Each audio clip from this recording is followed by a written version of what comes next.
Naniniwala naman ang House Prosecution Team na sa ilalim ng Article 4 ng Articles of Impeachment ay tagilid na ang depensa. Si Jap Regala live mula sa Batasan Pambansa.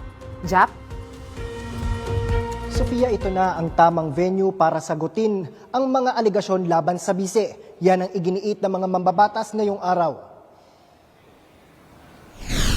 Ako magpapasalamat ako siguro.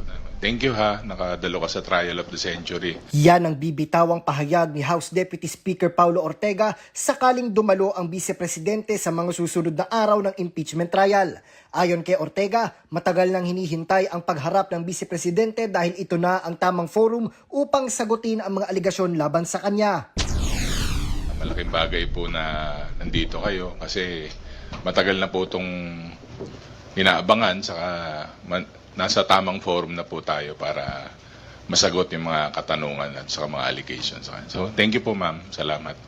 Giit niya, mas dapat sagutin ang mga paratang sa loob ng impeachment court kaysa sa ibang plataforma. Samantala, naniniwala rin ang House Prosecution Team na matibay ang kanilang kaso sa Article 4 na tumatalakay sa umano'y pagbabanta ng vice-presidente sa mga matataas na opisyal ng pamahalaan. Dahil dito, posible rin anilang mas mapaikli ang paglilitis sa naturang artikulo. Posibleng mas maikli siya kaysa dun sa inaasahan kasi yari talaga dito sa threats. Yaring-yari sila dito.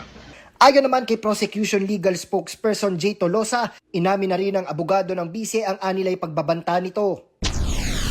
Maalala ho natin, mismong abogado na ho, no, ng respondent na umamin, no, na ginawa niya ho itong statement na to. Just to be accurate, when asked by Senator Risa Hontiveros, the question, sinasabi ba ng defense na ang threats ay prompted ng detention ni Zulaika Lopez? Answer, yes, Your Honor. In other words, wala nang question, no, maliwanag na sinabi talaga itong threats na to. Sofia, ayon pa sa prosekusyon, nalinaw rin anila ang authenticity ng videong naglalaman ng umano'y pagbabanta sa pamamagitan ng cross-examination noong nakarang linggo. Sofia.